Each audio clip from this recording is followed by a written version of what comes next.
In 1900, a group of sponge divers were caught in a storm off the coast of a small Greek island called Antikythera. They took shelter and waited. When the storm passed, one diver went below the surface to look for sponges. He surfaced with a strange report. There was a shipwreck down there, and something else. Bronze arms, human legs, the remains of ancient statues lying on the ocean floor. The Greek government sent a team to investigate. They brought up marble statues, bronze figures, coins, glassware, pottery, a treasure from the ancient world dating back to around 65 BCE. But one piece didn't look like art.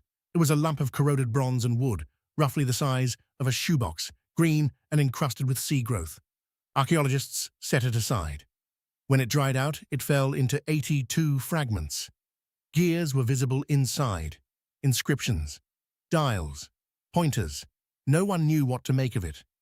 For decades, it sat in storage at the National Archaeological Museum in Athens, largely ignored. Most scholars assumed it was some kind of decoration, perhaps an astrolabe, perhaps a toy.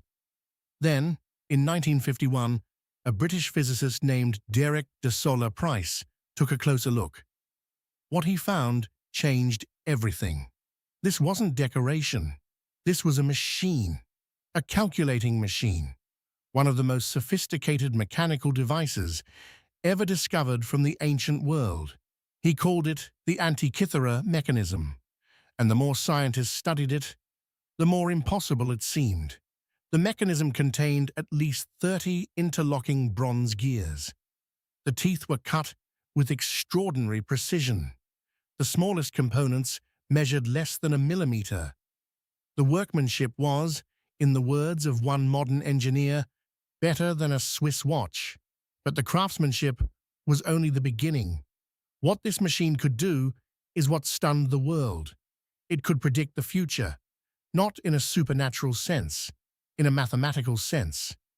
You turned a hand crank on the side, and the mechanism would calculate, with remarkable accuracy, the position of the sun and moon in the sky, the phase of the moon on any given date, the timing of solar and lunar eclipses, including which ones would be visible from Greece.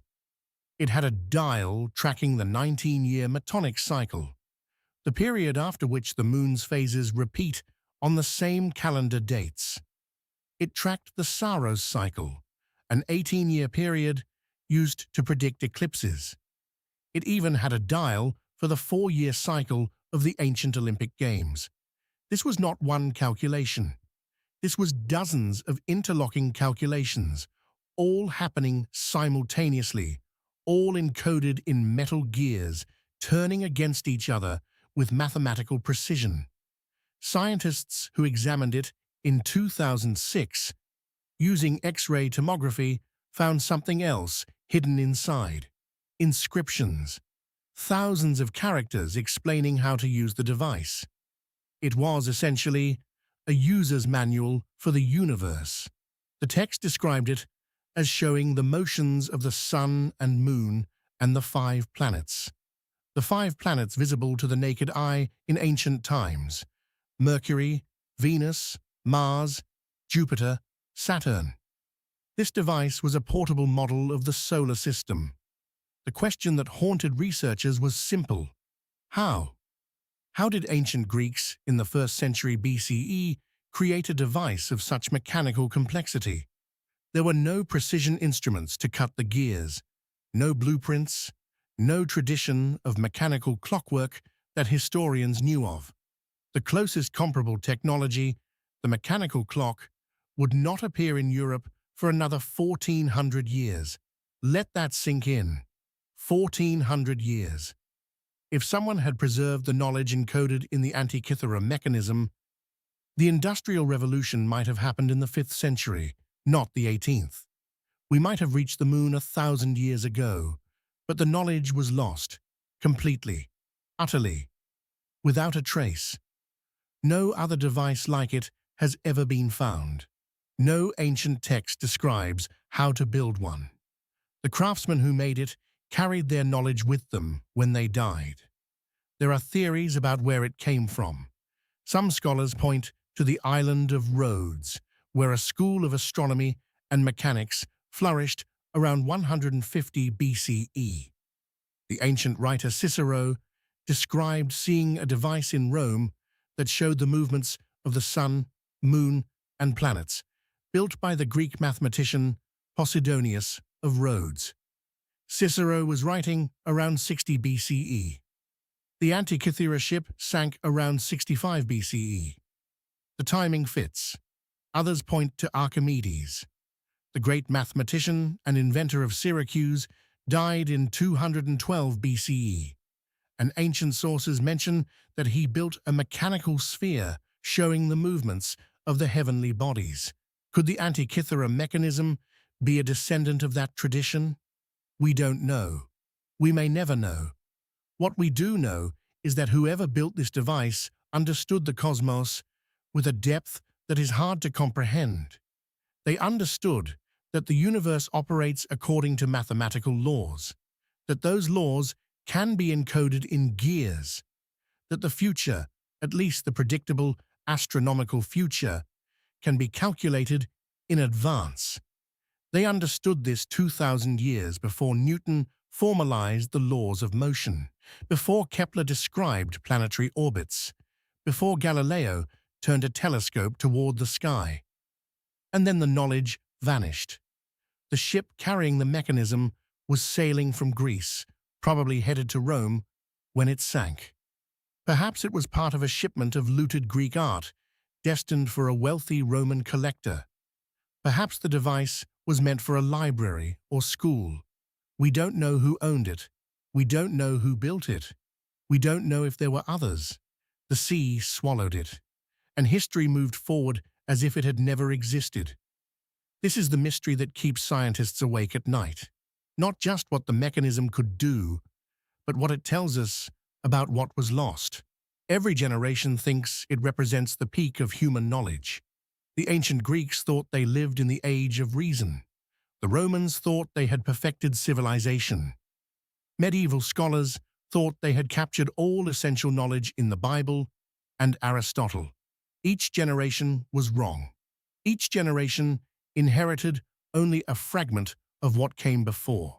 How many other devices like this existed? How many texts? How many inventions? How many techniques were developed and then lost? The Library of Alexandria burned.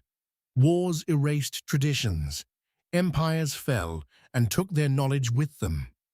The Dark Ages were dark not because people became stupid. They were dark because knowledge was lost faster than it could be replaced.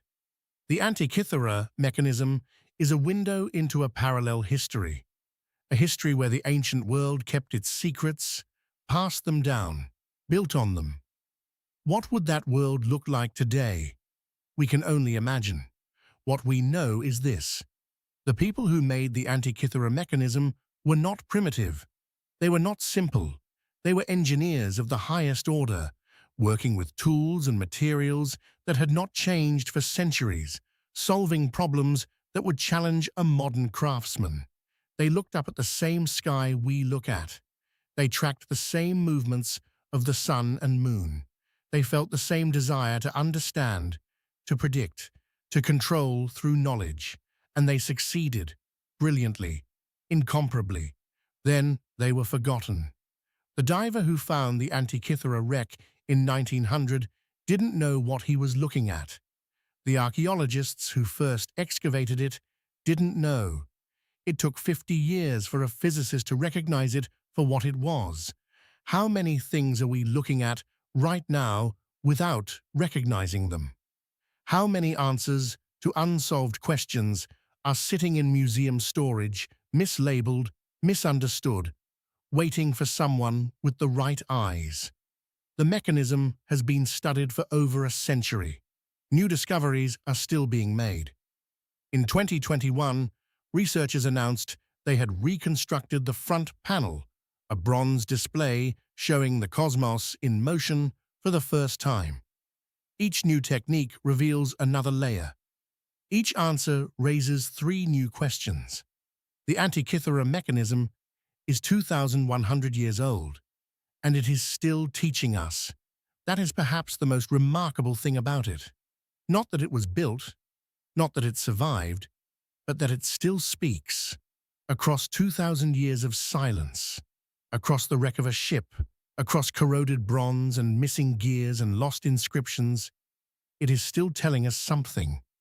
That the desire to understand the universe is ancient, that human intelligence is not a modern invention, that brilliance can be lost and found again, that somewhere, in some archive we haven't opened, on some ocean floor we haven't explored, another device is waiting, another secret, another piece of the puzzle of who we really are, and what we were capable of long before we knew we were capable of it. Before you go, a question that has no answer yet. If the knowledge inside that bronze machine had survived, passed down, built upon, generation after generation, where would we be today? Would we have reached the stars by now? Would we have cured diseases that still kill millions? Would we be having this conversation from the surface of another planet? We don't know. We can only look at what was lost and wonder. That wondering is exactly what this channel is about. If you want to understand not just history, but what human intelligence has always been capable of, subscribe to Paleo Sapiens. Every 2 weeks, we go deeper into the mysteries, into the evidence, into the stories that history almost forgot. Click the bell icon and comment below with your answer. If the Antikythera knowledge had survived, how different would the world be today? I read every single comment. And if you want to go deeper than the videos, join our Patreon community. You'll get early access to every episode before it's public, extended cuts with extra research, and a direct vote on which mysteries we cover next. The link is below. Because the past is not finished with us yet. Thank you for watching. See you next time on Paleo Sapiens.